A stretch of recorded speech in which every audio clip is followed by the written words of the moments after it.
Hello, everybody. Welcome back to Reality Realness with 3 S's. I'm your host here, Chantele Francis, and we almost have a full house here for this merge episode or part 2 of the mergatory episode. We have Ron joining us tonight. How you doing tonight, Ron? Hello. Very well. How are you? How's everyone doing? Doing well and super happy to have you here. I can't wait to hear your thoughts on part 1. And then obviously as we get into this part 2 episode of the Mergatory. So thanks for coming back. Happy to have you. Always. And Jojo is down here beneath me. How's it going, Jojo? Oh, loving life, running around today. Perfect. Yeah, can't complain. Shouldn't complain anyway. What? Complain to me? What do you mean? Everything's going on. Just chaos. Oh, that's fun. I mean, kind of like this tribal council. I threw off my shoes, ran over, threw on the ring light. It's like, here we go. Got a Coke Zero sugar. What is that? I've never seen that can before. Brand new, I think. I think it's like a Coke Zero, but with zero sugar instead. Though I thought that's what Coke Zero was. Well, what was Coke Zero before? I think it's like no sugar, no calories normally, right? Yeah, I think so. This one says 0 calories too, though. Does it taste like Coca-Cola, like the actual Coke? It gets the edge off. I'm not when it comes to soft drinks, I need one every once in a while for a little perk. And I found a perk in this one, so. Does it have aspartame? Is what I want to know. It's not listed on the main nutritional facts, but probably in the There's nutrition in there. Yeah, there's aspartame. Yeah. The aspartame are. Well, while Jojo gets perky, let's talk to Jonathan. How you doing tonight, Jonathan? Good, thank you. How are you? Doing pretty good. I'm happy to have all you guys here to talk about Survivor. And if it's your first time over here on Reality Realness, well then welcome. Make sure you just get part of the program and subscribe so you can join us in the chat as we talk about our favorite reality TV shows. So we're talking about Survivor today. This episode's called There's Gonna Be Blood. I'm sure that Jeff was really excited about that title. I'm sure he's the one who said, it has to be this, it has to be this. Blood. But Ron, I need to know from you. You, I would say, is our resident Survivor, most knowledgeable person here, seen all episodes at least one time, is able to compete with the best of them and rise to the top. What did you think about last week's episode, and how have you been feeling about the twistness of the season so far? Chantele, you're overselling me. I can't do anything. I would not survive through whatever it is that they were throwing at them last week. I love that it was 2-part. That's the first thing that I loved. And then just the way that it broke down, where it wasn't everybody got to compete. It was some and some didn't. And so I would secretly be hoping that I was on the people who didn't get to compete, because I would want to see what those twists were. But I was excited. Known there was a twist, though, necessarily.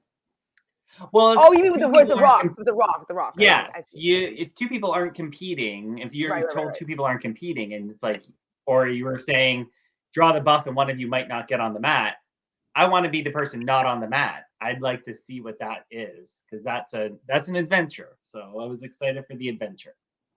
Well, somebody brought it up. I was probably watching another podcast, and they thought that it might have been a better idea, instead of it just being a complete rock draw, they did that schoolyard pick and draw for teams. 2 people be left over at the end because they weren't picked by either team. Then they play the challenge, and then things played out as they did. I don't think I'd be as annoyed as I was personally with this particular twist. Jojo, what do you think? Do you think that would have saved this twist for you? I mean, you didn't care. You didn't mind that much as I did. I didn't mind it as much, but my preference would have been if you're truly turning back time, you were turning back to the beginning of the merge, everyone picks a new rock, new teams, but Erica gets safety, and maybe she gets to choose one other person that gets safety. So Jonathan, two gray rocks. So I just don't personally like the put your hand in the bag, pull out a rock, and have the most powerful power in the entire game. Like it just seems like, couldn't you have done something for it, or truly not be picked? Like, you were not picked 1 out of 2, but from your own tribe, and you both were on the same tribe beforehand. So I just don't think that it's necessarily she feels that bad. And she did the only thing that she could possibly do. None of us thought, I mean, Ron, did you think that she was not going to hit the hourglass? No, right? No, why would you not? Exactly. Like, that's the whole reason for it, is for you to do it. If she had done it, then goodbye. Like, you deserve to go. But who would have done, if somebody says they wouldn't have done it, I don't believe them. So, Jonathan, how do you think the payoff was for this episode? So, we were talking last week how we didn't particularly enjoy the fact that it was just, a 2-parter. It could have easily been a 2-hour episode. And I think it would, now knowing what happened, it would have been an amazing 2-hour episode. So, how do you think it fared, not kind of being split up this way? Do you think? Yeah, I don't like the split. I still would have much preferred a 2-hour episode. I felt, we spoke about it last week. I felt like Danny felt in this episode that we saw at one point, but about the whole thing. But you're talking about schoolyard pick. I would much prefer that, because that plays into the social aspects of Survivor.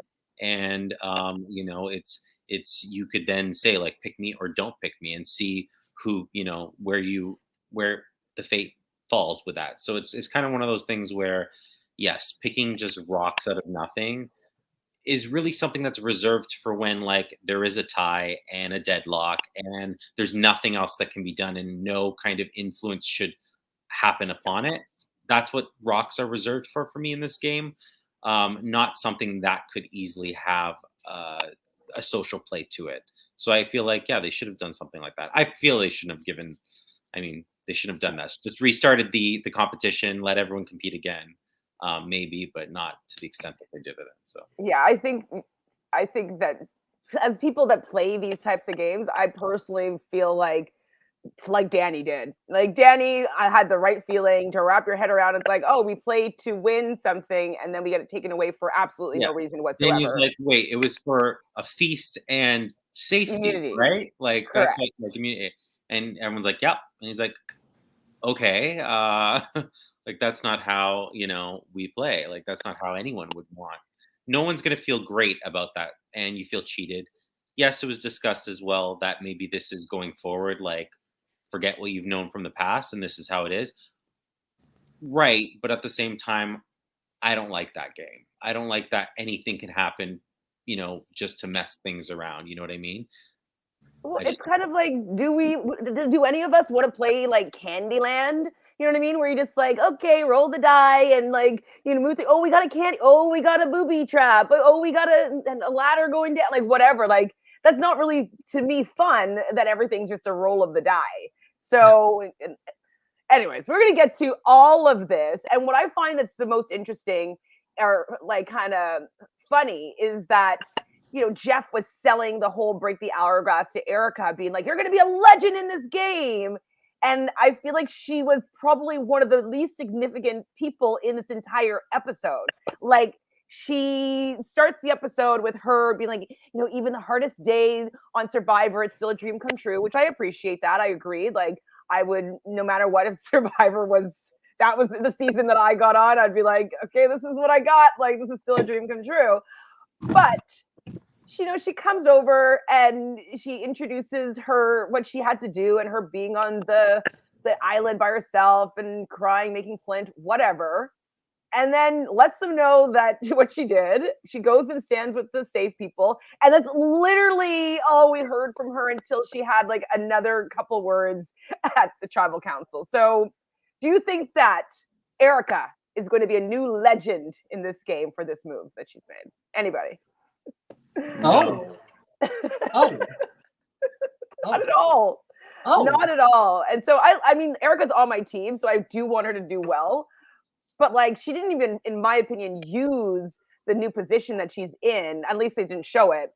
So, like, advance her position in the game a little bit better. Like, she didn't really utilize it, in my opinion, at all. Which, again, we'll get to, but she sided with her, more or less, the original people that she was working with. Which, I mean, if you're putting them in an awkward position and then both sides potentially will want you, I would go with the new side and turn my back completely on the people that have just kind of pissed off, Mhm. and she didn't do that. So I was like, I don't know. I can definitely see her going in like a couple weeks, kind of a thing. To be fair, go ahead. Mhm. she did want Sydney out, And she got it. and she That's got it. what she wanted. Same with Heather. She wanted. Heather's the mastermind of the episode. Oh, I'm going to send you guys something before, but she did kind of get what she wanted as far as that's the target, but at the same time, it's like you need to pivot and realize your position within the game more so than who your immediate target is. And I just felt like she made a wrong move within that. I don't know. I think it kind of opened up I think it's definitely opened up her game. I think she can jump back and forth. I don't think people are necessarily going to come after her next, especially because Deshawn and Danny got what they wanted. A woman is left.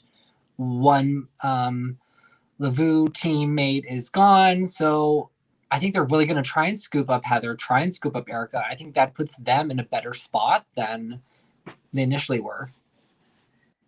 Okay, like maybe she's in a better spot because she didn't go home, but I just don't know if she's in a winning, like put herself in the direction of a win of this game. Like I don't think that she's made better relationships with anybody. I don't think that people are working with her, that they necessarily respect, her decisions and how she wants to influence the game. I think that right now she's a number.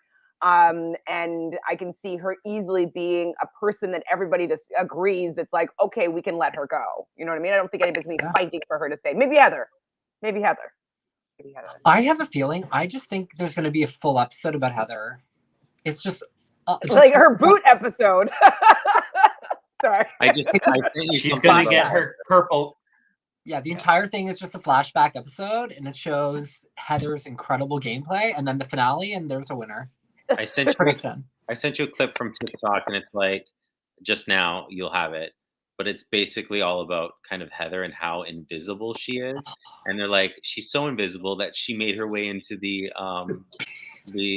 picture, like the alliance or whatever of all, like she's like the one white person in that alliance. Yeah. I don't know. You didn't even notice her. Wait, Jonathan, pull it up on your computer and then share. I don't know if my computer is going to let me do this today. It's like... Oh, maybe it will. Hold on. Oh, you got it? Okay. I don't know. It might be really just a picture. It's like from someone's Twitter, but it was on TikTok. And hold on. Let's see what we got going on here. Oh, Brian Scally, of course. Okay. Let's share this and see. Let me know if you could hear it without me taking off my headphones. I'm not sure. I think it's literally just the "Don't be suspicious." Okay. Don't be suspicious. Yeah. Just a picture of like Heather just being there and with everyone Sneaking else. on in. I'm like, that really sums it up. Oh, I was so sad. I thought this was her episode. Really? I thought it was going to be. Okay, you can see it. Okay, oh, I was like waiting for it to be Erica's, and then it wasn't. But right, and Erica's just disappeared. Okay, let's look. If you can see right there, hold on. There she is, right there.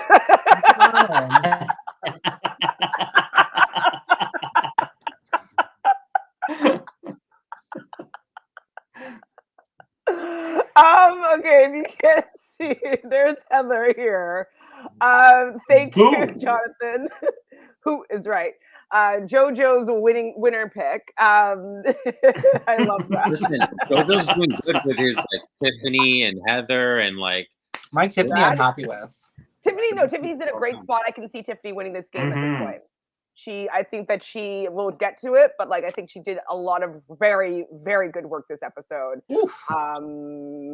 She's lucky that there's so much going on, I think, that it overshadows her playing too hard, too fast, and the longer that we get into it, the better her chances are of staying till the end. So.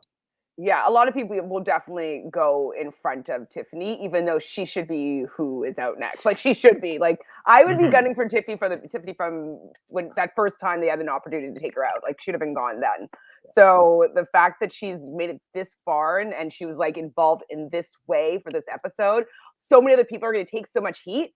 like out of the three that like Yase 3, I think that actually with the 4 of them, every single one of them will be taken out before Tiffany. So she's in a good position. I'm impressed by how she's able to just like kind of slide by, you know.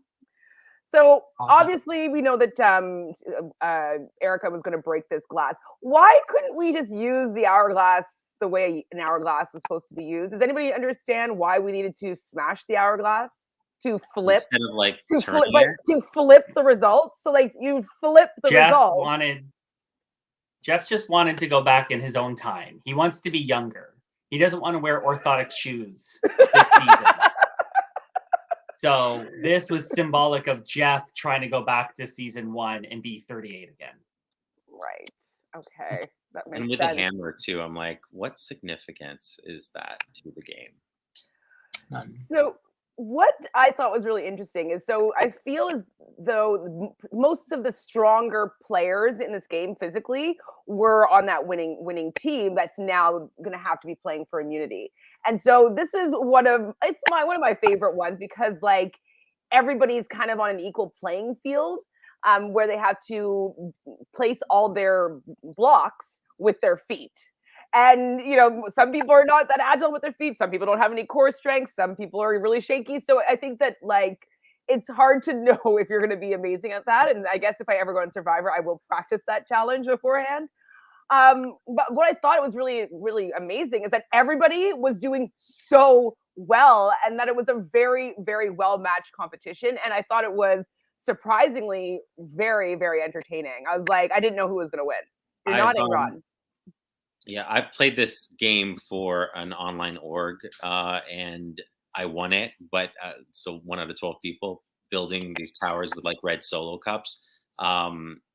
It's hard. It's really, really hard. And it's like, and the longer it goes on, I was like getting flashbacks. The longer it goes on, the weaker you get, and you don't recover from that. So I'm like, it was real. I enjoyed it. I enjoyed the challenge of it, you know.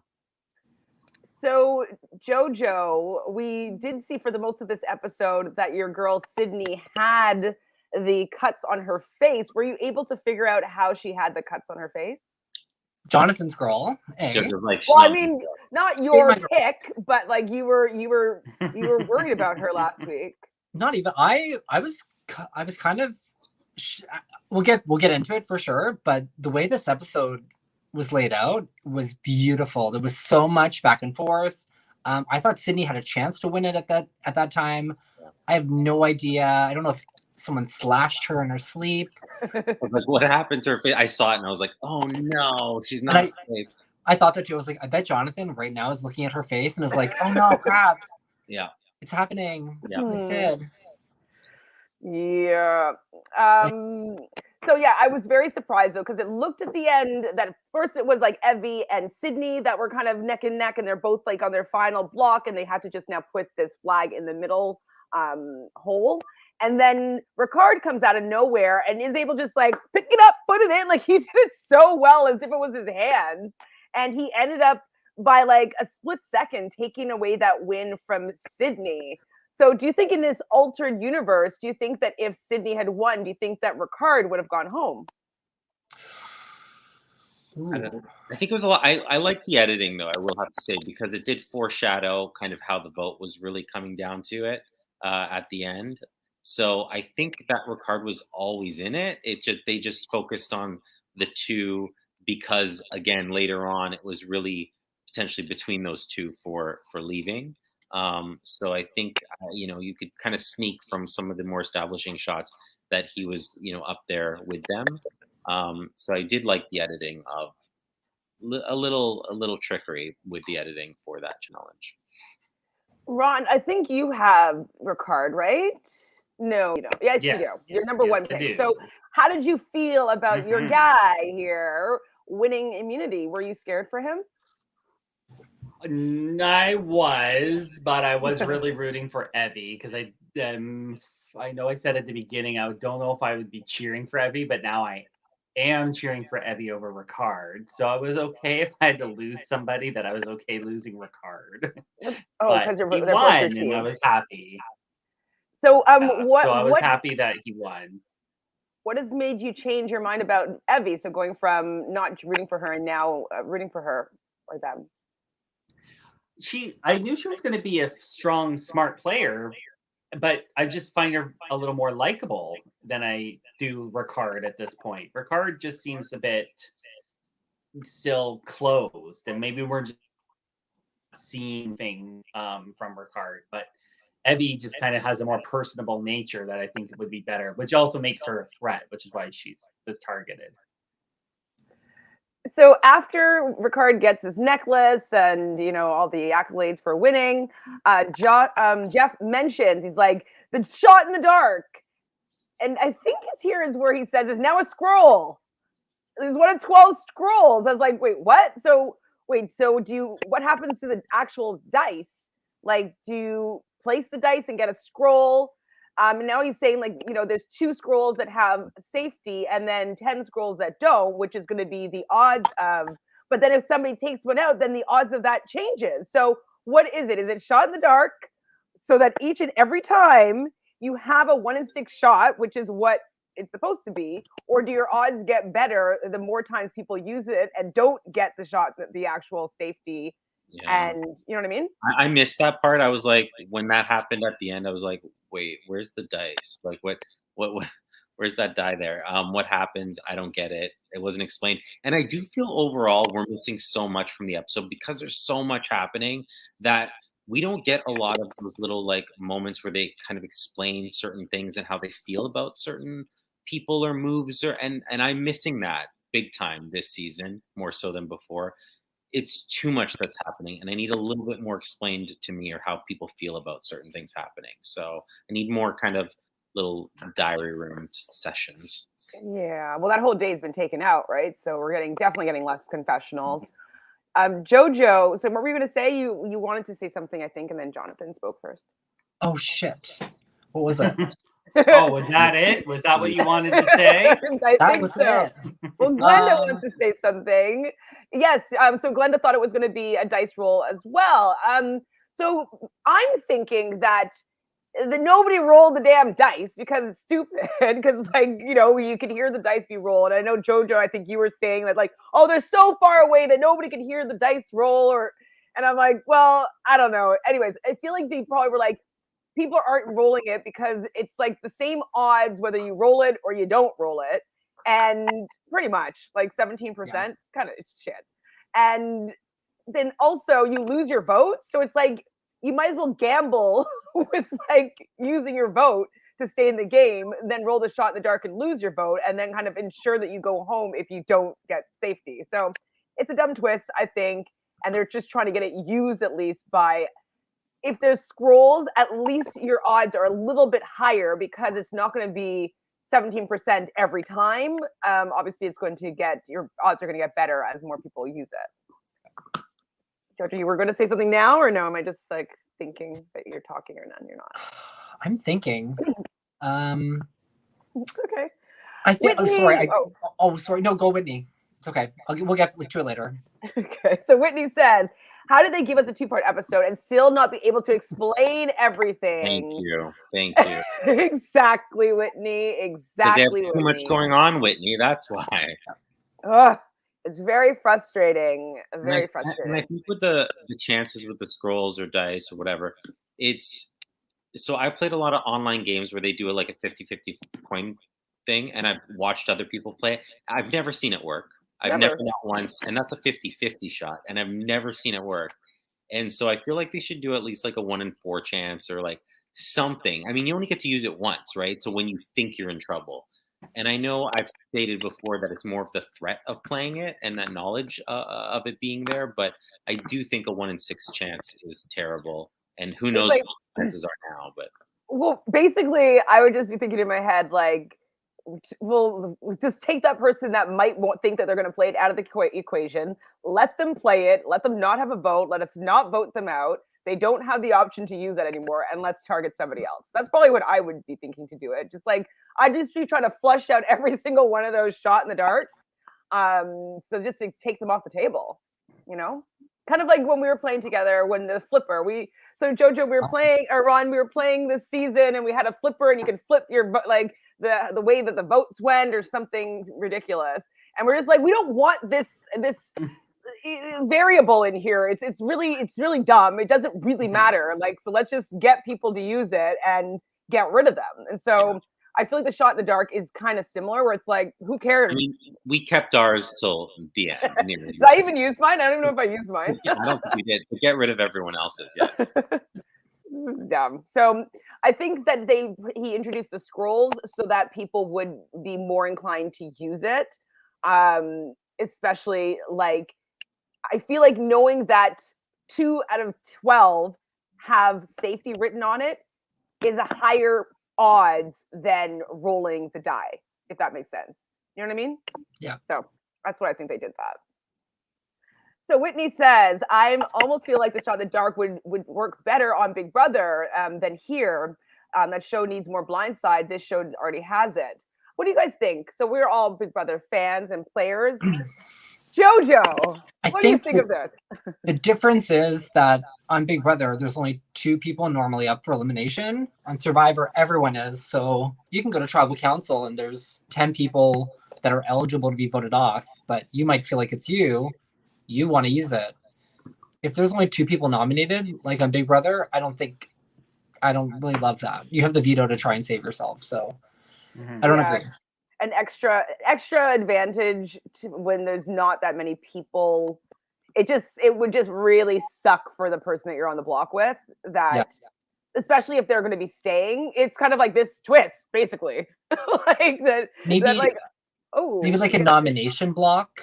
Like you think you might get nominated and you can try and spin a wheel. Sure.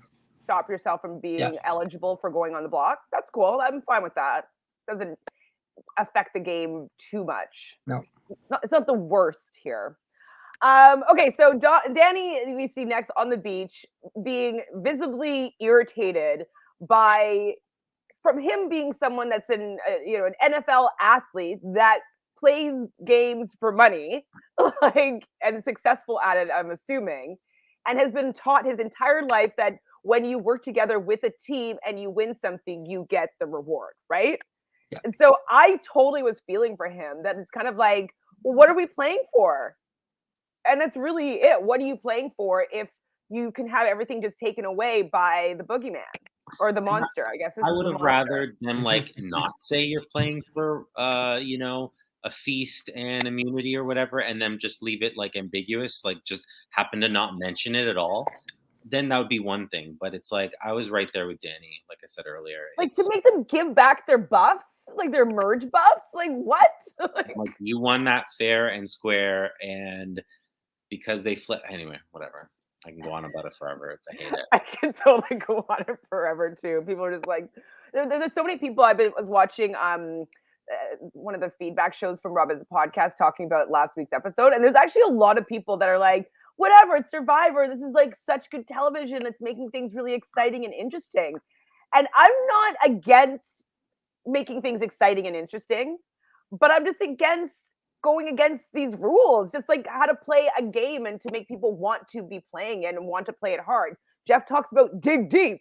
Well, why dig deep if you're going to have it taken away by somebody that picked a gray rock, right? Well, it's if you could do anything, then these things aren't fun.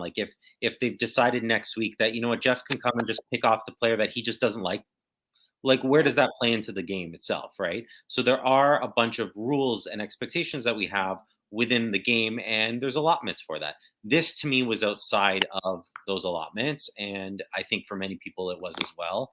So they need to be careful with that, because if it gets too ridiculous, people will stop watching.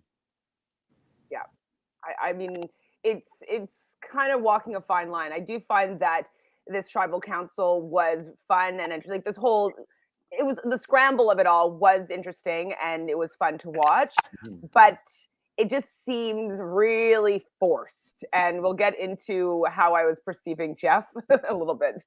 So Phil says, hi, Phil. Less of the silly stuff. Let the strategy and social reward people. Yes, exactly. Still hate that the winning tribe got penalized for winning that incredibly hard challenge. Yeah, it's oh, I'm going to put my body through this physical torture to get a win that was promised to me, and then for absolutely no reason other than a rock, it gets taken away. Because the thing is, too, it's not like it was left up to someone.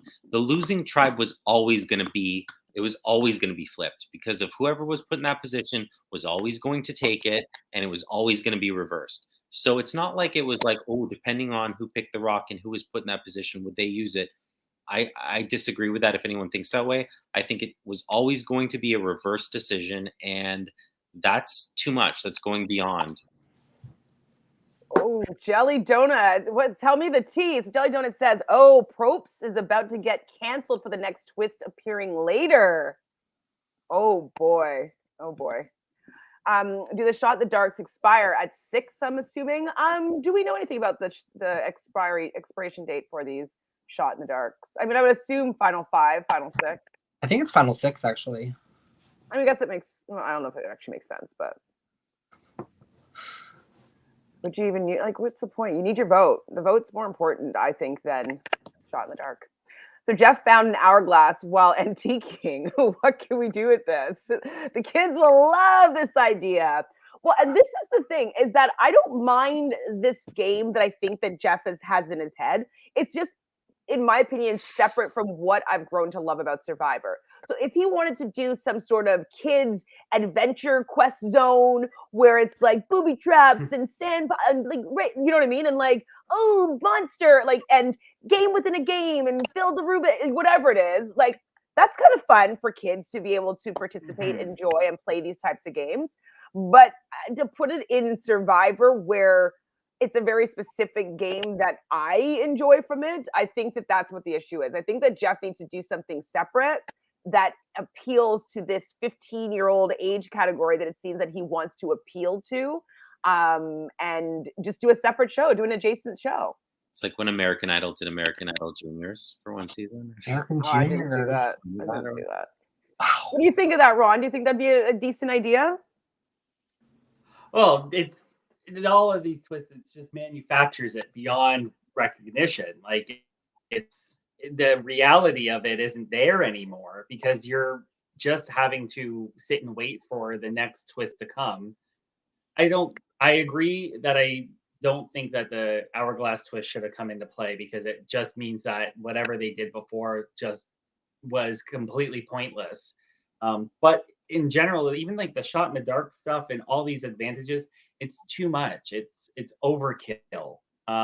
You're not playing the game anymore for the social. You're playing the game to see who has all the twists. And when your focus is on what twist is coming next, it's not who can I outwit, outplay, or outlast. It's how can I get around what the next twist is. And that's playing at that's the producers playing you. That's not you playing the game. That's you playing the producers. Absolutely. And so are they going to change the pillars of Survivor? So what would it be now? Outwit, outplay, outlast? Would it be out trick, out beware, out twist? Out twist? So what would all three would be? So out trick, out twist, out rock draw? Out Trouble. Outsmart the art department. Out flip the game without having any actual power. Out lose. It's just it's so annoying. I like these people though, so at least like I'm enjoying these characters maneuvering all these twists and ups and downs, but like they didn't need to have all this because they have such great people that were playing. It's kind of, I feel, getting wasted on them just trying to like avoid the booby trap. What did you feel about the lack of Shan's? Oh, we're coming. Oh, edit? Yeah, like the edit. Like I feel like she was barely in the episode. Oh, actually, do you know what? We can talk about Shan right now. So Liana is talking to Shan about the idol or what her advantage is and this and that. And Shan she's reading it over with Shan, and Shan's explaining what, like, all this stuff. And I felt that Shan made the bad call. Shan said that, oh, I don't think that Evie's that smart. Oh, I don't think, and Liana's like, no, Evie is. And this actually might have been a little bit later, but whatever. And I thought that that was a very bad call to assume that no, Xander's still going to have it. Xander's still going to have it. And so this makes me believe that Ricard really is the brains of their duo operation, because as soon as she's been out of his reigns, she is just like Blunder City. Like, I thought that that was a terrible thought that Xander would do anything other, especially knowing that Liana has this idol advantage. Like the fact that why would he just keep it, just knowing that she has this and could potentially like take it from her. So him. Anyways, I was disappointed in my girl Shan, because I thought that she really, really got outplayed. She's been very like anxiety-ridden, panicked, like continuation from last week a little bit, and it didn't really show much of her. But when it did, she was still kind of in that moment. I mean, to them, it would maybe the day. Maybe she was anticipating Ricard losing, so she could just get rid of Ricard, and now she had to scramble. Maybe there's something we were missing from that. But yeah, she needs him because she's needs somebody to rein her in, and Liana's not the one to do that for her. No, I mean, right now, out of that foursome, the camp out, I would say Deshawn is the most level-headed, the smartest person strategically and best socially out of that foursome. So they better listen to him, because Shan doesn't have her finger on the pulse at all, and Liana, we'll get to it, really doesn't have her finger on the pulse. I'm sorry, Liana girl, but this was a bad showing for you. Like, how did you not? I like, if I would have given. I know it's skipping ahead, but I'll just say this one thing. I would have given Liana credit if she had thought that perhaps they were going to give it to Evie instead of keep it. The fact that they gave it to a third person, Tiffany, was smart, and I wouldn't fault her for thinking that he didn't keep it on him. But the fact that he again later on, but pulled it out and everything, and she was like, "I'm gonna play it on you." I'm like, that never gonna happen. I knew he didn't have it. Like, it was like so obvious, and it was just like, have you been watching the show? Like, I mean, like, or any reality shows? I'm like, people aren't, that dumb. That's a mistake from season 14. That's how Edgardo got voted out, was because they placed the wrong idol on the wrong person. They screwed up back then. So yeah, if you haven't been watching the season, the third person's the person to go after. Like, it's just like, it was so obvious that was going to happen, and not just because the editing, but like literally, I feel like they were rubbing it in her face. Like, I'm going to whip it out. Hi, Dolores. Laura says Shan is only good when Ricard is strategizing in a 4-person tribe. Like, she's not good right now. She's not good. She has a lot of work to do to come around to be like, to warrant her music playing again. Because like, at this point, it's like the dodo music has come around for her. So before we get further into the mess of it all, Xander, we see Evie now being on the losing tribe, being very worried because there's 4 people from, is it 4? Yeah, 4 people from original Luvu, then Ricard, who has the necklace, and then her as the outsider from Yase. So it's obviously very easy for her to feel as though she's most likely going to be the one that's going to be taken out, and it would have been an easy pick. And I was like, on another one of my drafts, I have Evie, and I'm like, nah, I don't want her to go. But for this particular one, I wouldn't have cared that much. So Xander promised Evie that he is going to use this idol on her, and her and Tiffany and Xander are kind of like a really tight threesome. And Shan calls this out beforehand. She says like they're working together, they're a threesome. And Liana doesn't even really want to see that. I'm just like, okay, so Liana doesn't want to see that it's a threesome, and Shan doesn't want to see that Evie is like really smart. Both of them, just their reads are completely off. It's quite weird. So Xander, Tiffany, and Xander, Tiffany, and Evie decide on Deshawn being the vote that they wanted to make. What do you guys think, Jojo? What do you think of that decision of it being Deshawn out of the rest of the people on the losing tribe? I thought it was a good decision. You can grab Sydney and say, hey, this is the way we're voting. This is a 4th vote for you. Perfect. Let's try and grab Heather. Let's try and grab Erica. Make something happen. I really don't know why Liana just didn't take it from Nasir. I don't get it. I think that was the number one easiest thing to do. Even bringing it up, like even talking about the idol with Xander having it out of tribal. Why didn't Nasir or Shan also say like, "Hey, that's not the idol. Mine doesn't look like that." It was Maybe they all just too didn't. much.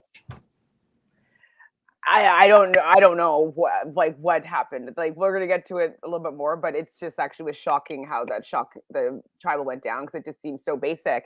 And the basicness started when Xander goes and has like a heart to heart with Danny, and Sydney's sitting there as well, and he's talking about like either I'm gonna lose a person or you're gonna lose a person, and then Xander brings up Liana and Liana's advantage. And then I believe he also says that he has an idol. And like he kind of just like spills all this to Danny. And I was like, why are you talking so much about it? And why are you saying that Evie's going to be safe? Like I felt that it was like he was beginning to lay it on thick.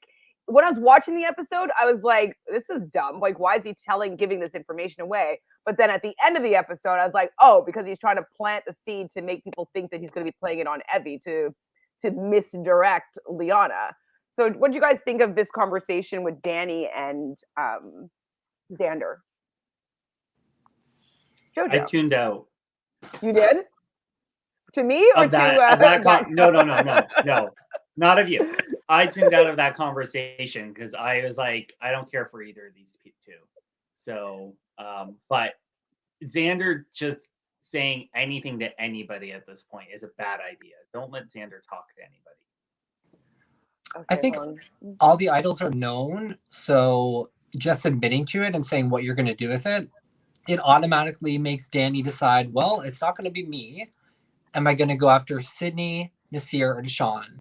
And if you get 4 people saying one another's names that have been playing the game for the past 12 days with one another, I think that's great strategy, getting them to say one another's names, because Xander was saying Evie's safe. He's got the idol. He's going to use it on her. I thought it was great.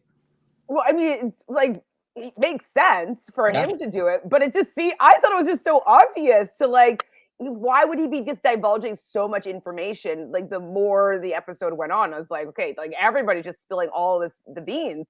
So Danny does go and tells Liana about the fact that Evie and Tiffany and Xander all know about her beware advantage. Like, how do they know this? It's like, what? Tiffany knows about it. She obviously told them, and she just seems shocked.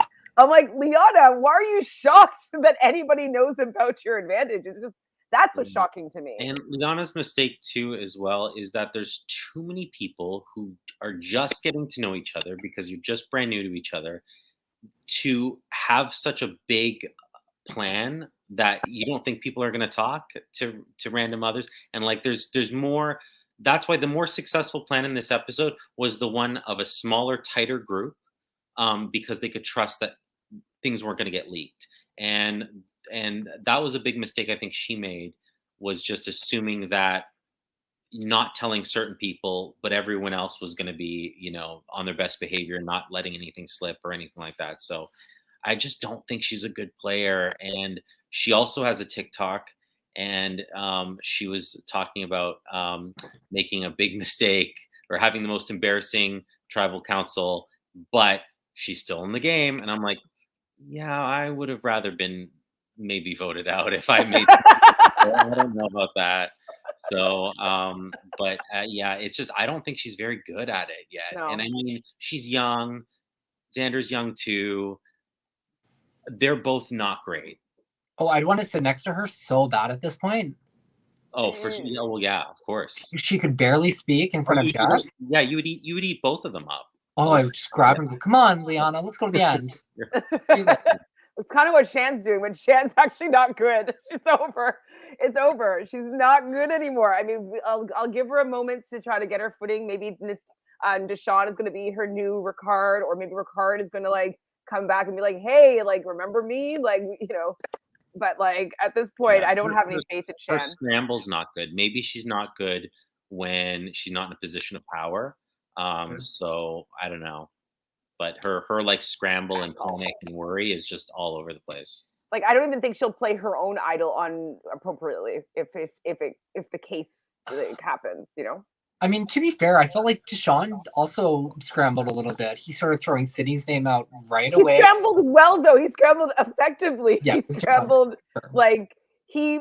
So yeah, I guess we can get to there. It doesn't matter. But like, so I think though, with how he scrambled is when he heard that his name was up there, right? Yeah. And he's like, okay, well, if his name's up there, and if this doesn't work, he's like, and Shan's like, it's gonna work, it's gonna work. Like, and then you hear Liana being like, you know, once I make this move, we're gonna be the strongest foursome in Survivor. I'm just like, what's happening? No, you're not. He asserted himself and said the only way I'm going to feel comfortable is if we vote for Sydney.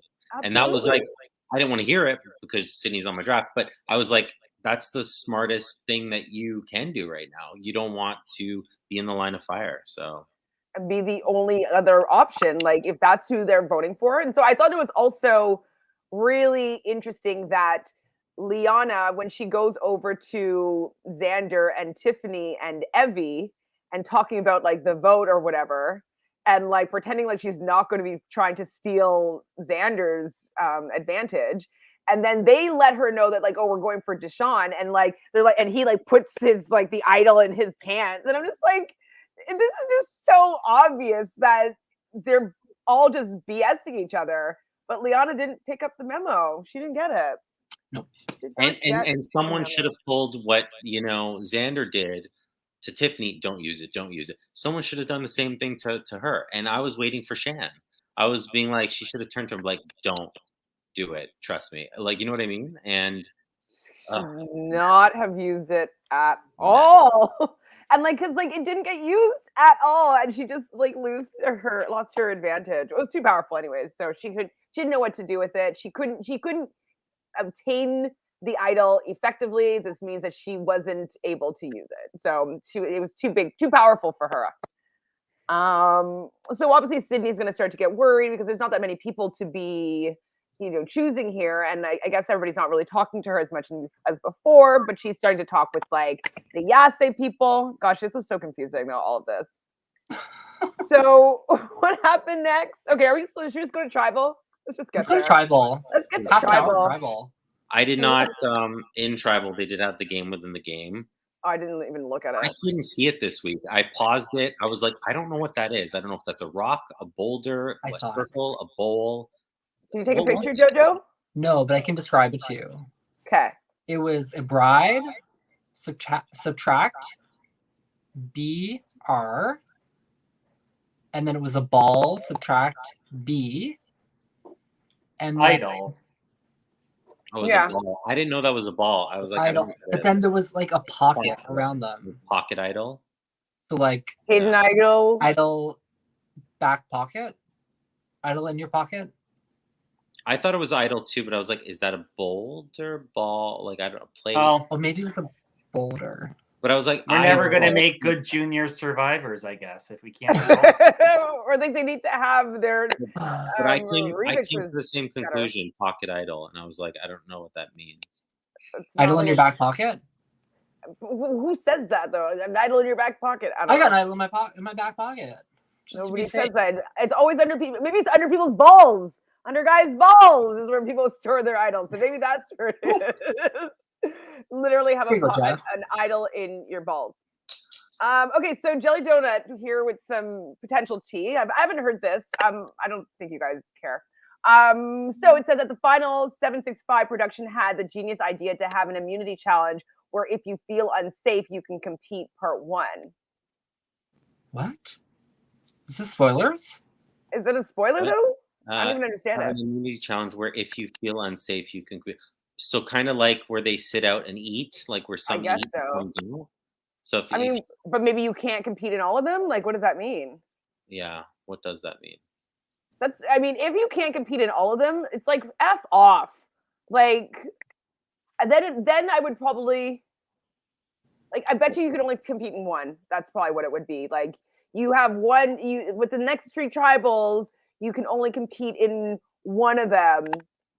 So if you feel unsafe, like, compete. Also, I think that they should all just compete in the first one and say, screw you. Yeah. and just like kill the advantage or like disadvantage, and then nobody competes in the next two, which sucks. But too much meddling. Okay, but the last place of the challenge has to draw a card thing, and if it says out, you automatically eliminated. What? So it is what I said. Jeff just comes and tells whoever he doesn't like, you're off the island. But like a draw card, that's like the kill card. That sucks. If you guys watch the challenge, like the kill card is fine because at least you still have the opportunity to compete and stay. But like if you draw the kill card, you have to go into elimination. But this is like you draw the rock and now you're out of the game. Here's your bags. Oh, brutal. Yes, so we said that already. Okay, so the only thing I can think of is Liana's defense. We have a side for Liana. Let's see. Is maybe she thought Xander is trying to pull something where he made it look like he was trying to pass off the idol, but really kept it. Well, since we're talking about tribal right now, the safe bet is what you said, Jojo, and I didn't understand why. They shouldn't have not even entertained the nonsense of what they're doing over there at Yase. Like they should have just immediately be like, sorry, Nasir, we're taking this from you. And then maybe fake that they're all going to vote Nasir and maybe then redirect it, do the split vote still. And then they'd probably be able to get out Evie. But like, I don't know why they didn't use this misdirect on them and try to flush their idol out. Yeah, made 3 enemies last night, Liana. More than it was just too. I think that's too many levels for Liana. I just don't, and I don't think she had the support of someone beside her who was really like helping her think this through. And it was. She just wanted Xander's idol so badly. Yeah, she thought it was blocked, and it wasn't. She got played. She got played so embarrassingly because it wasn't even a good play.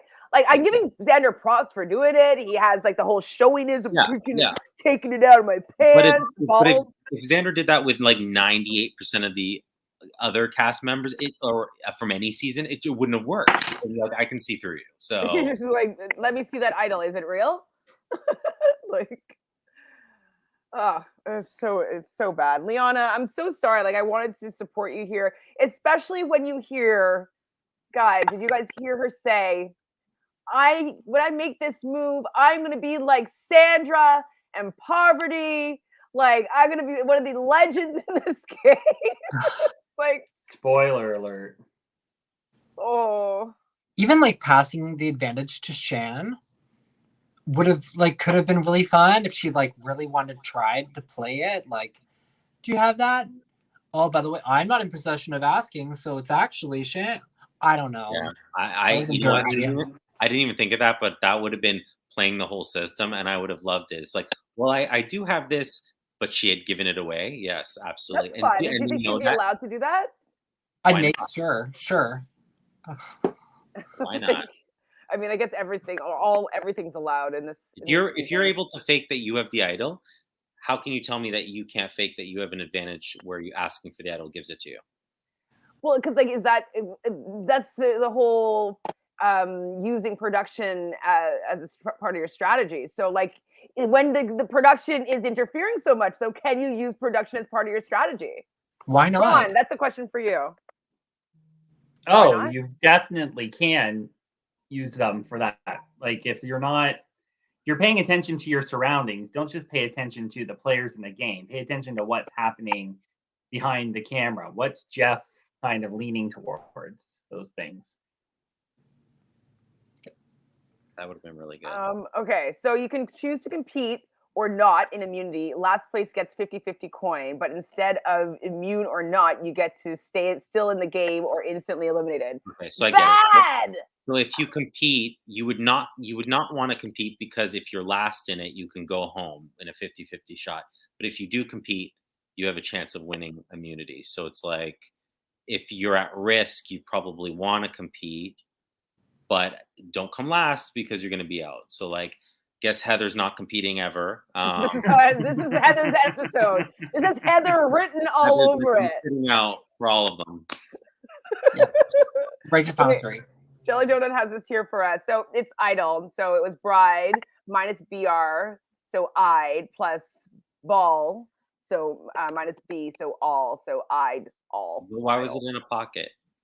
I noticed that too. Why was it in a pocket, Jelly Donut? Did you do it online, Jelly Donut? Did idle work, or was it pocket? It probably, because like think about the 4 letters, like they're all been 3 or 4 letters, so I would think it's idle. So the twist is essentially what a purge on the challenge is, only you would have a 50-50 chance of staying. Ugh. Like it's fine. I don't mind these in the challenge. Like I hate that they're interfering with some of the pillars of Survivor. It's just annoying. It's so annoying.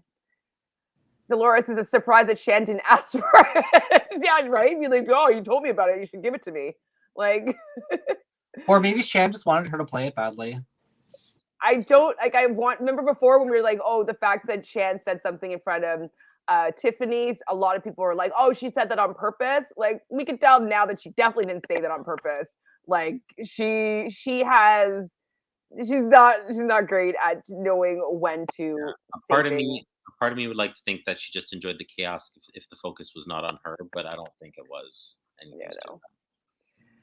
So Shan and Angelina would be a power duo, asking for everything and getting everything minus Natalie's jacket. Natalie, can I have your jacket? Natalie, your jacket. Can I have your jacket?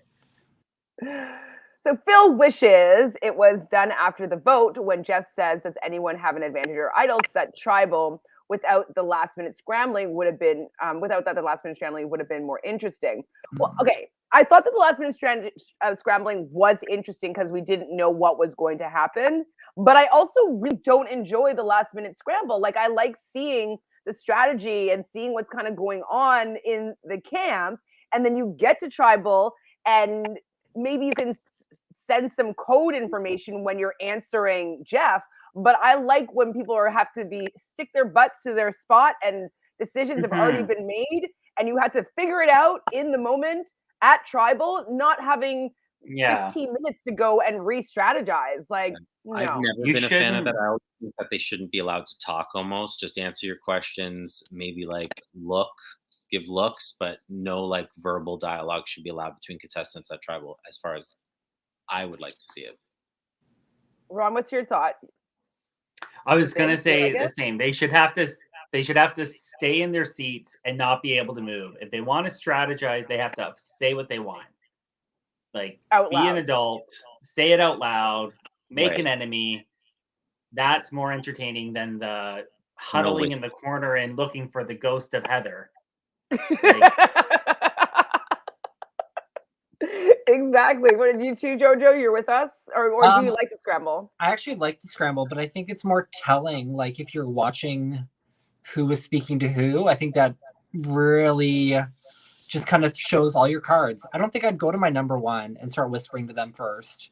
I think I'd be like, okay, kind of trust this person. That's the person I want to convince something of. Let's go there first.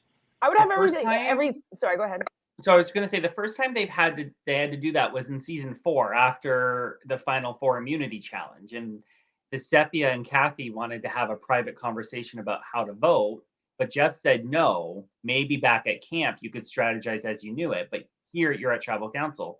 You have to do it in front of the jury, and they couldn't get up and go whisper. They had to like flat out say, "I want Nalia out," and then that happened live in front of everybody else. It should have to happen in a similar way. They shouldn't be allowed to get up and just walk around and strategize. Because if it was me, I'd be getting up and pulling somebody down to the pathway to be really out of the way. And screw you, production. I'm going to go stand over here and Heather, let's make a move. Come on, Heather. Where's Brad? Well, and also though, with this whole scramble thing, because like maybe I do agree with you that like I felt that it was a rule before that you weren't allowed to do this. But Jeff was just eating it up. He's like, okay, good, fine. Okay, look at what we have going on here. I mean, and he's even addressing Erica as like, this is all because of you. And it's just like, what? Like, what? No, it's not all because of Erica. It's all because of Heather. It's all because it was Heather. Obviously, it was Heather. So Dolores says that the strategy is to never tell production all your plans, meaning don't let them know what your true plan is. We know that for a fact is like never let them know your true plan, because then they come and screw you over, or do something happens Yep. and it doesn't work out. So I mean, if that I was were to ever go Danny- to Survivor, it gets so predictable that you don't want to tell production your plans. Like, let everybody be surprised by what you are going to do. Like, Liana, if she was smart, wouldn't have at all. She would have held on to it until she got more information, but she's not smart. So that's just the way it happened. But like, don't tell production everything that you want to do. Leave them in suspense. Piss them off. Yeah. I mean, I know that Danny Boatwright in Guatemala, that was her strategy, not to tell production anything, because she kept learning little small things during confessionals. She said, I'm not slipping up. I'm not telling them what my plan is. I don't care if I come across as boring during the confessionals. I don't want them knowing. And it wasn't until postseason that she said that was my game. I did not feel the need to tell production what I actually wanted. And I'm sure you can like figure out why they're asking you certain questions. Absolutely. You know, and Yeah. I mean, again, we've all played the games, and we know how even when production is not trying to be influential on you, like they are at some level, can't help it. So yeah, don't tell them anything. Yeah. like, zip it. So yeah, Jeff wanted this live tribal. And so we never get to see Xander making this fake idol. So they have omitted this information from the audience, which is just kind of like I don't want to be duped in this way. Like, I don't care that he has a fake idol. I would rather see that. Oh, he has a fake idol, and look at she's playing right into it. Like, I don't need to be blindsided in that way. I enjoy seeing how the characters react. I don't need to be smacked in my face with this blindside. And so that was another thing as well. I was like, well, why don't we know about this? Like, you obviously spent like hours making this idol or this fake idol. Why didn't we get to see that? I don't like these. Sorry, Jojo, go ahead. Okay, I disagree though. I like the flashbacks. I like that we find out in the moment. But no, I mean, things. did we see him make it though? Like, it's happened how long ago? When? He was lying like on a raft, and he was like collecting strings and They gave him like they flash back. We never saw it ahead of time. I agree. I also don't mind like the Nasir kind of like, oh look, he found the idol kind of a fine. I miss, like I said earlier, everything else, like all them explaining how they feel about certain things that we don't get, and it just kind of skips over. There's a lot that's skipped over in every episode. But the little surprises like this, I mean, did I know he had a fake idol? No, but at the same time, I didn't think he had the real one, so like that wasn't a surprise to me. So yeah. I don't mind it either, Jojo. Like I'm the same way, where I'm like, I'm not a fan of these flashbacks. I would have rather seen an allusion or something alluding to what is like a shot of Xander. He's laying there and he's doing something. What is he doing? And then maybe we forget a little bit about it after a while, and then it clicks in later, like, oh shit, he has a fake idol. Not to be like, oh, well, here's a fake one now, and then you flash back. I felt like that was a good move for sure, but disappointing just on the execution from production's part. Like, have something that kind of makes you think that, okay, it could be this person. A little bit of mystery, not all of a sudden you found out the plot of the story, and then you have to flip back to the pages to reread it. Sort of. That's like an Oscar-winning edit. That's like that's very I applied for it, but they wouldn't take me. Whitney says this whole season felt like Jeff watched the challenge on acid and decided to steal from his hallucination. You know what? Like, it is kind of challenge-esque, you know, with these 50-50 flips and like, you know, well, the one thing about the challenge though, it still has its rules, right? It still has like you play and you win something, and loser, like there's a consequence, and somebody does usually go home. So we don't usually get duped like that. But he definitely has been watching other gaming shows that he's gained some influence from, because he's going way away from Survivor, and it's not fun for me. So part of me still remembers when scrambling was never done. Yes, you sit there and once upon a time, old school, and never move from the spot. Absolutely. So it's not like I feel like I was in like the Twilight Zone. I was like, well, since when is this a good thing? The scramble, these live tribals. Like I hate live tribals. I love like them having to figure it out and figure out every single contingency plan ahead of time. Yeah. So it's like, okay, if we see this happens, that means this is going to have to happen. And if this happens, then this happens. And you know what I mean? Like you have to, that's how I would be playing, hopefully. Not like, oh, like something went not according to plan. Let's scramble and talk about it now. Like, no, you should have had that plan. I think so. Yep. Survivor 43 will have Miss Josh from Challenge. No, he won't be on it. Mark my words, Survivor is not doing too well. You think that they're going to bring Josh onto Survivor? Who do you watch the Challenge, Ron? God, no. You would actually enjoy it. It's very I good. watched a couple of episodes. I'll watch the competitions, but I don't care for the over dramatized in-house bullshit that they do. Sorry, and were we allowed to swear? I don't know. You're good. I'm sure you're fine. Is YouTube going to kick us off? He's going to bring his pots and pans with him. Is this Josh? Yeah, is this Big Josh Brother. who won Big Brother? Correct. Then no, I won't watch it if Josh is on Survivor because he's a pointless piece of crap anyways. So He's not great. He's not great on the Challenge either. But well, then I'm not missing anything. He's consistent with his personality and who he is. I liked him more this episode than I have in some other episodes, though. I have to say. Oh my God, but Jelly Donut, I hope you're wrong here. I hope you're wrong. I agree. Whitney's glad that they finally subtitled the scramble. Yeah, but it's like I would rather them either be out in the open with their picking and choosing their words so that like they're giving code words and hints to people like while they're sitting down in front of everybody than scrambling. If you've got all day to sit around and do nothing because that's what they say is like the days are long, then why not build something like that? So at Tribal Council, you're talking in code because if production's allowing you to talk in code to figure out who has idols, why not do that back to production? I'll say now we have some code words to say at Tribal Council. So then if a mad scramble happens, we can say code words without actually needing to like freak out. Like just play around, have fun, be creative. Just stop not preparing before you go and just thinking, oh, I can change my mind there. And I'll just have a side conversation. And then like, I don't mind like the lean back behind somebody. You know what I mean? Like that's fine because it's very out in the open. But like getting up, no, N-O. Yeah, There's I'm also not getting up once I've sat down. There's so many people safe that's what made it. I think everyone felt that they could be a little more loosey-goosey because it's not their asses on the line. It's 5 other people to choose from. So I think the people that were immune kind of felt like, oh, we can go with the flow here and really make it live. You know what they should have done?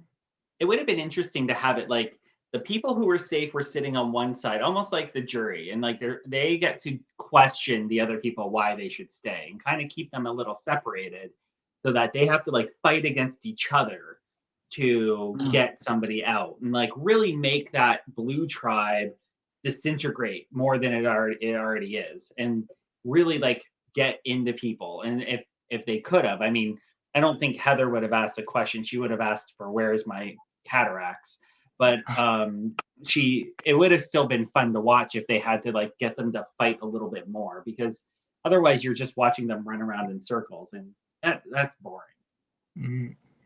So Dolores agrees with you, Ron. Exactly. If they're allowed to just go willy-nilly, all around the place, what's to stop them from arriving at Tribal Council late? Yes, like you know what? We're not going. We'll be there in a little bit. We still got a little more to discuss here. Just a moment, Jeff.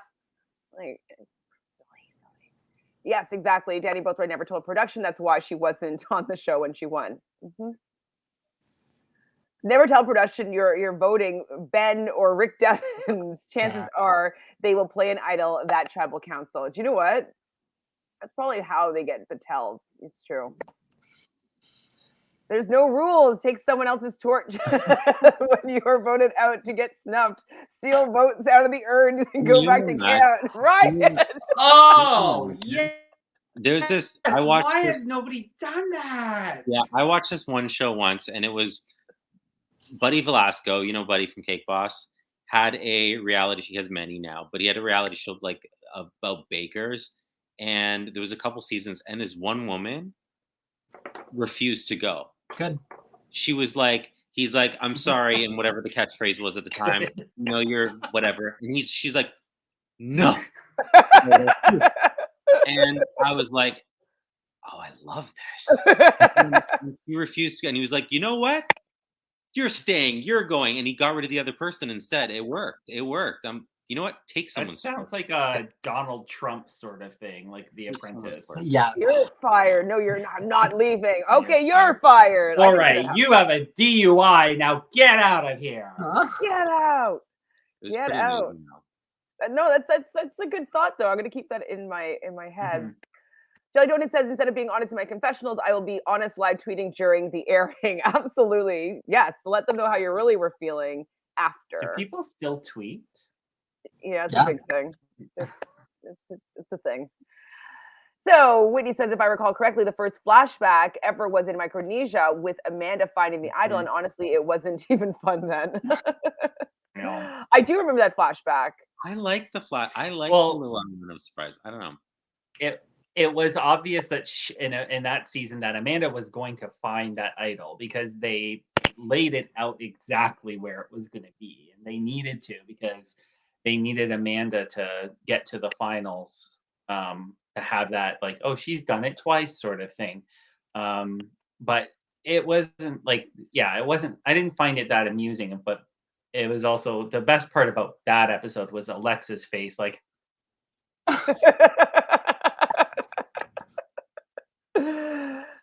Isn't she a governor now? Oh, who So- cares? She's not coming back. Oh no, sorry, I'm thinking of Eliza. Sorry. Lies. Oh, Phil says he should watch Survivor Australia or South Africa. Like the most recent season of South Africa, like it was so great. You watched that as well, I'm assuming, Ron? not South Africa, Australian Survivor, though. Okay, I haven't seen But Australia. yes, I know. yet. Both excellent. Yeah, I'm Australian watching it Survivor now. was excellent, but South Africa, yeah, I think you've told us numerous times to watch it, and we just I don't know about ignore you. numerous, but maybe once. Many. Many times. Once. Turns out the whole monster that got hyped up preseason was just production. Yeah, it's like Jeff on a it's like ego trip. The monster. It's actually funny. Oop, I got some tea, not spoilers. Ooh, give us the tea, Jelly. I do hope Probst rips Liana like he has Eric or James over the years. I miss the Probst with attitude. Yeah, he never really. Jeff's not allowed to dig into the girls anymore since Katie from Philippines. That was like the worst time he ever did something to people. But he's not supposed to be mean to women anymore. Good. Sure. I'm okay with that. Which is good. Yeah, let's start ripping into some of the boys for their bad mistakes. Yep. Yep. Yikes. Okay, Jelly Donut, tell us what you got. So just with the end of this silly episode, we see Sydney plays her shot in the dark, and no surprise, no match or whatever it said on it.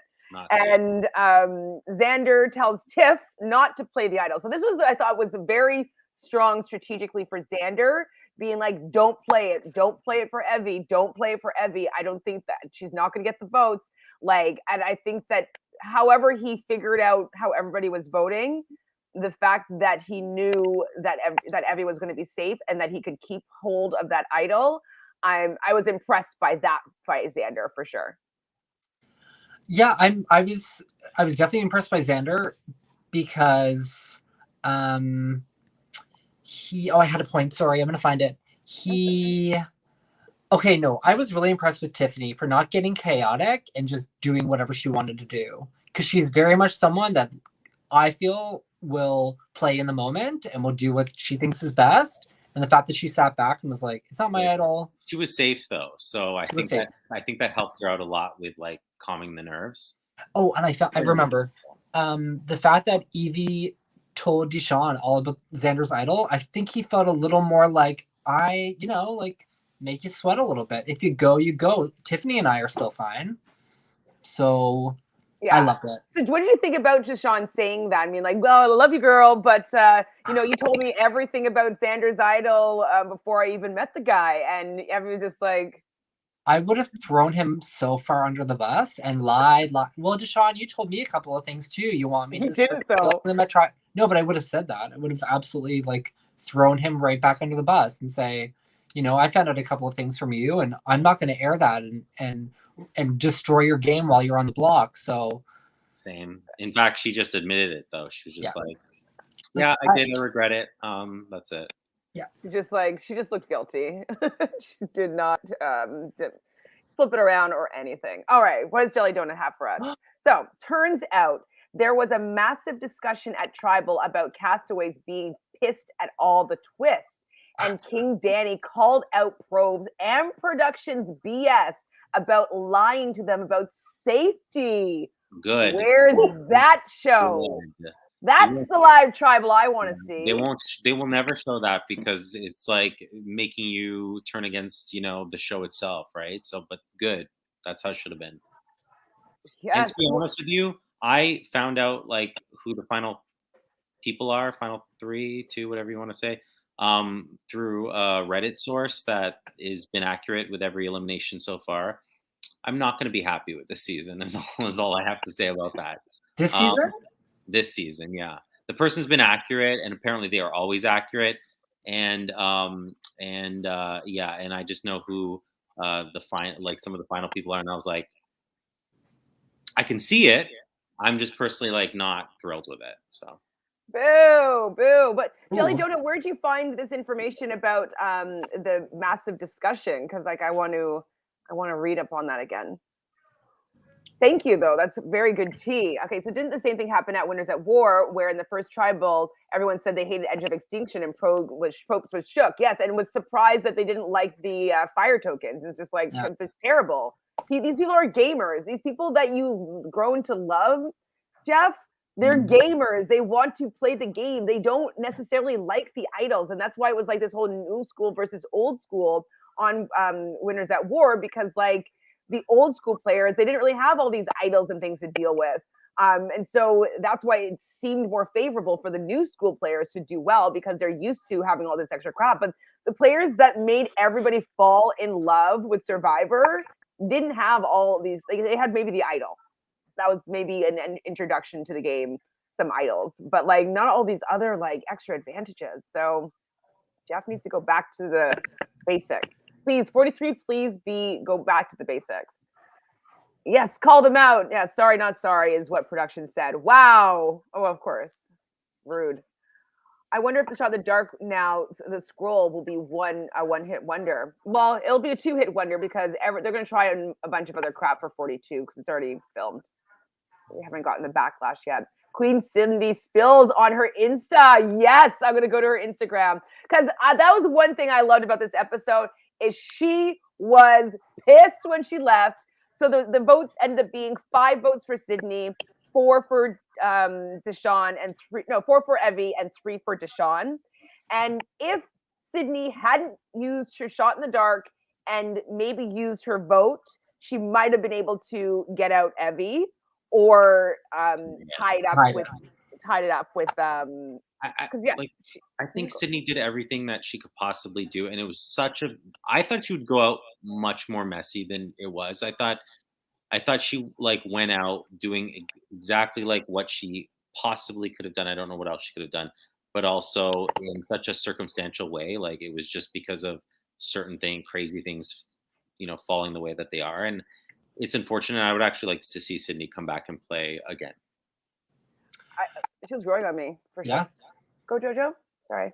I think Sydney surprised me. I didn't care for her personally, and then I was kind of rooting for her up until she left. So I wanted her to win that immunity challenge because I didn't want her to be the easy vote. I didn't know it was going to be this messy, but there's just a lot of things that went on for what we all thought was going to happen anyways.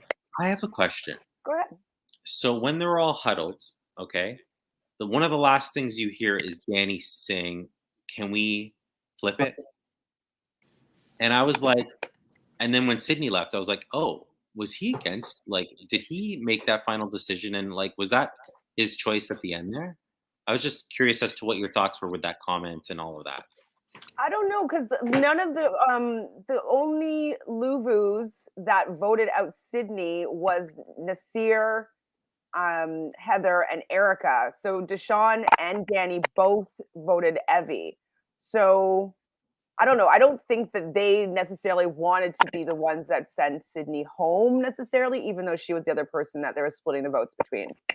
I don't know. I didn't really think about that comment though. Yeah, I just wonder what that comment was about. I was like, did he want to switch with someone else with who he was voting, or was it a take on like who the most votes are going Or maybe to? it was just flip it completely onto Nasir, because maybe that was something that was I don't up. know.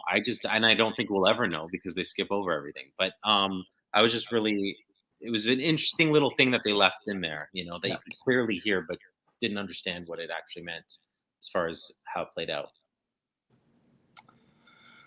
Whitney says, oh my God, I just found the best headline ever. Survivor 41's Sydney Seagals calls Hourglass Twist the stupidest shit ever, says Xander clowned Aliana.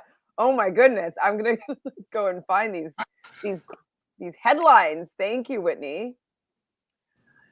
Okay, so Jelly Donut says, you bet if I get on Survivor, hating on Twist will be brought up at every tribal I attend. I don't think you can't go on to the show that way though, because like they just wouldn't pick you. You'd have to go on and be like, I love Twist. So exciting. And be like, I hate them. Please bring Sydney on the challenge. I'd have Sydney on the challenge. She'd be fun. I want to watch her roll her eyes at every twist. Yes, I would watch her on this challenge. Absolutely. She'd be fun. I would love Survivor 41 cast to come back without production trinkets. Yep.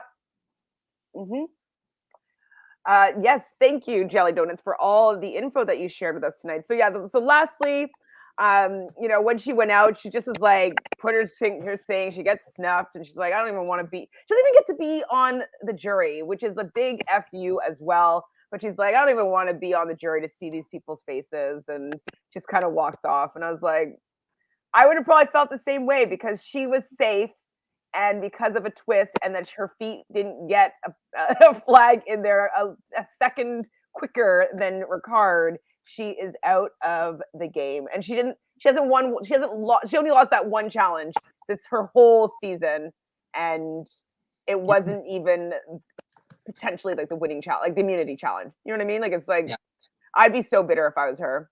Didn't even get to vote. She didn't even get to. Oh, she's never voted. Wow. That's actually also interesting. All right. Well, that's pretty much the episode.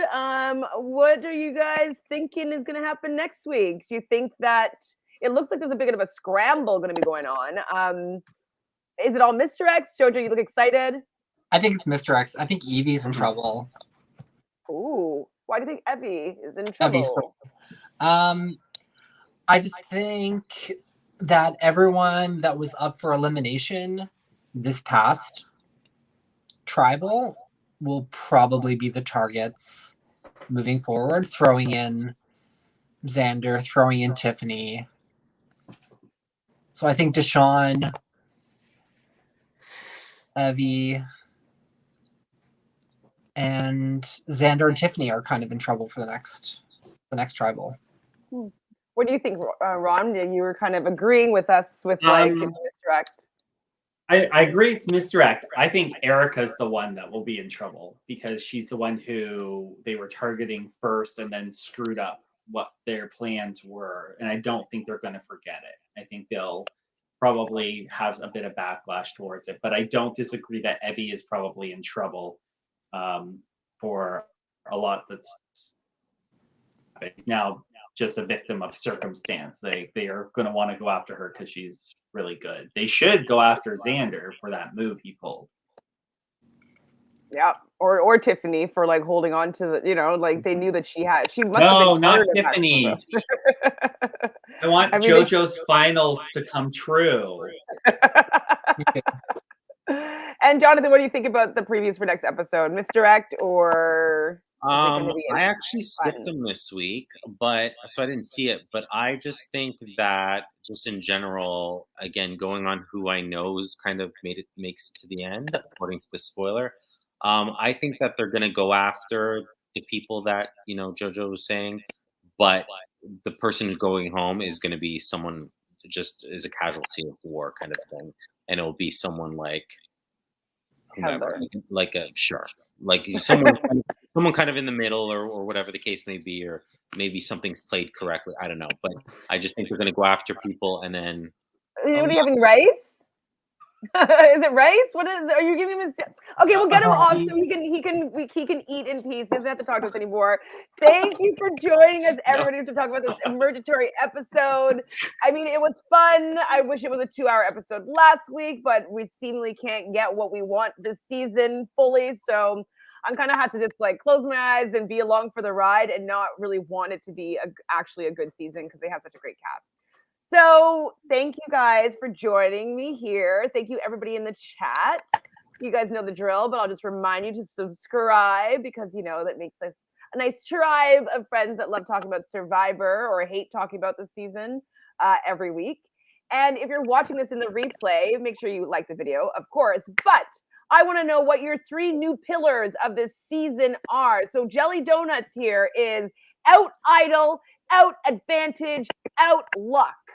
So let us know what you think the 3 new pillars of moving through 41 going forward, what the new pillars of Survivor is going to be and how we're going to be judging gameplay around. All right. You guys have any final thoughts or is it deuces? Happy Diwali to everyone who celebrates. Bye. Agreed. Bye.